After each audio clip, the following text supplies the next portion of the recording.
Hello, I'm Robert, fact checker for our Facebook group Doomsday Debunked, where we help people who are scared of many things. And this time it's about this many vile rumours going around that we are having to debunk, where the claim is that Trump is going to do something absolutely extraordinary in the next few days. And this is based on this QAnon conspiracy theory. And they claim that for his entire presidency, Trump has been on the track and gathering dossiers for a vast network of satanic pedophiles. And he claims lots of famous people are going to be convicted. And this is despite him never having even taken a single person to the courts over satanic pedophilia for the entire 4 years of his presidency. And yet these people persist in believing this, with not a single fact behind it. And they are now saying that they are now left with only a few days left of his presidency for him to do all this stuff that they said he was going to do when he was elected. And they say it's all going to happen at the last minute. And they're now claiming extraordinary things. They say that Trump is going to declare a global martial law. Now what does that mean? How could Trump somehow declare martial law in China? Or in the United Kingdom, where I am, or Nigeria, say, or Iran? How could Trump declare global martial law? It doesn't make sense. There's no such thing.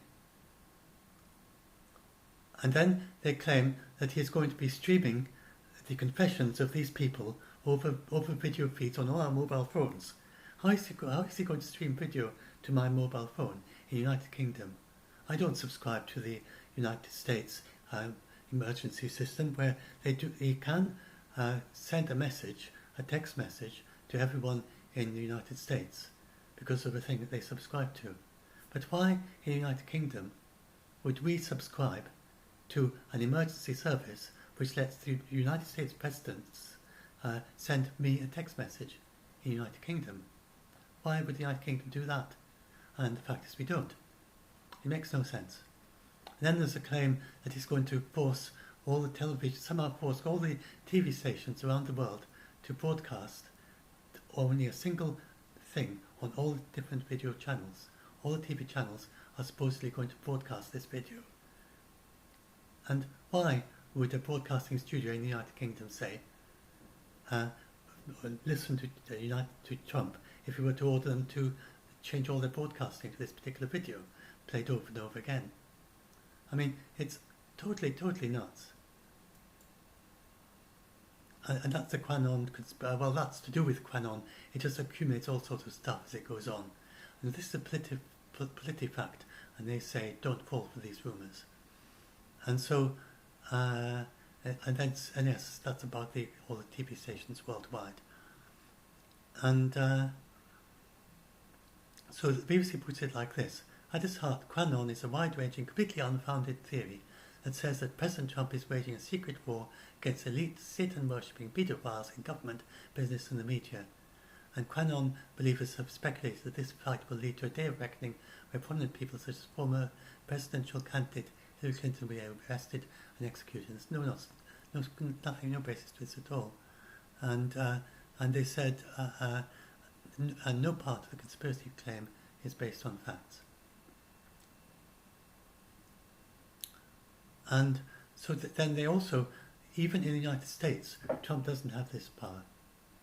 Martial law doesn't mean what they think it means. The oaths of the United States officers instantly switched to Biden at 12 noon. So there isn't any way for Trump to come out after the military and Biden the rest or anything like that.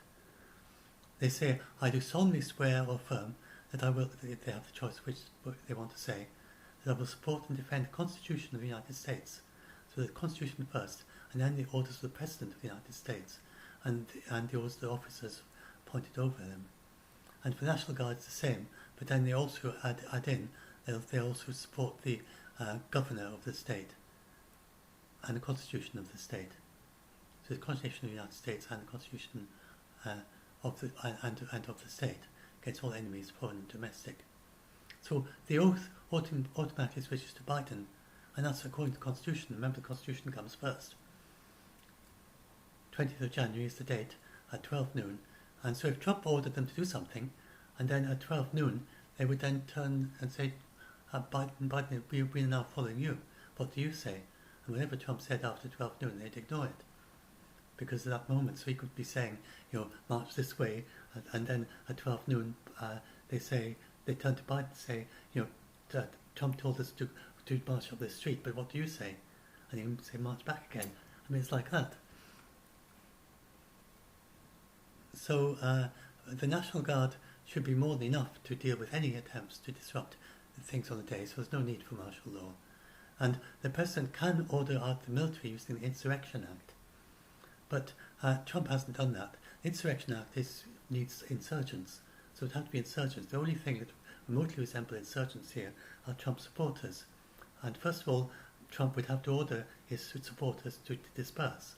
And then if they didn't, he could then order in the military, and they would act like the National Guard. He would do that if there aren't enough of the National Guard to order the Trump supporters to disperse. But I mean, that's a ridiculous idea. There's no way that Trump is going to order the Insurgency Act, invoke the Insurgency Act against his own supporters. Makes no sense. Insurrection Act, sorry. And that's more back onto all this. And it's not suspicious that there are more National Guards than are US soldiers in Afghanistan and Syria. That's because ideally Trump wanted to have no soldiers left in Afghanistan and Syria. He has withdrawn all except 2,500 in Afghanistan. It's nowhere near enough. And the aim is to transition to local people. But there's a lot of controversy, people saying that he withdrew them far too quickly. And he's left Biden with a bit of a problem. He withdrew half of what was left just a few weeks ago, very controversially. Now, for those who are worried about the President himself, then, and of course the threats like Mike Pence on the Capitol, Mike Pence will be very well protected, and Trump, and Biden and Harris. They all get the full protection of a president, and you'd be amazed at how much this involves. This is about how this is every step. I mean, Trump seemed to do some informal walking across the lawn or something, and before he even does that, it'll be scoped out by and his security will be out on people on roofs of neighbouring buildings if there's any line of sight, anything like that. They'll scoped 3 perimeters around it, whatever it is, very, very carefully orchestrated everything. And when general public seem to come near him, then they've got the security and they unobtrusively make sure they don't do anything dangerous, any risk. So they're very well protected, extremely secure. And there are threats to the president most weeks, I think, but they're very well protected. The actual inauguration is going to be very scaled down. It was going to anyway because of COVID, and of course Biden is very careful about COVID, so he wasn't going to have a big crowd there. He never, during his campaign, he had very small, physically distanced crowds, and it's going to be the same for his inauguration. And that was already, and the only book would be about 1,000 tickets instead of the usual about 200,000. And the inauguration is one of the most secure events, and it's called a National Special Security Event. So they've been planning for it for a year anyway. He's still going to be sworn in, but it's going to be very few people. Each congressman is only going to have one guest, instead of usual thousands of guests. And so, yeah, that's about it. Details. And that's it. Nice short video. So there's absolutely nothing to be scared about, anything to do with this. So I'll stop this and upload it. And so obviously the link to this article will be in the video description. And I'm doing this for the Doomsday Debunk group on Facebook. If you're scared, then we can help you if you're scared. If you're good at fact checking, we very much welcome fact checkers as well. And also people are good at reassuring anyone who's scared.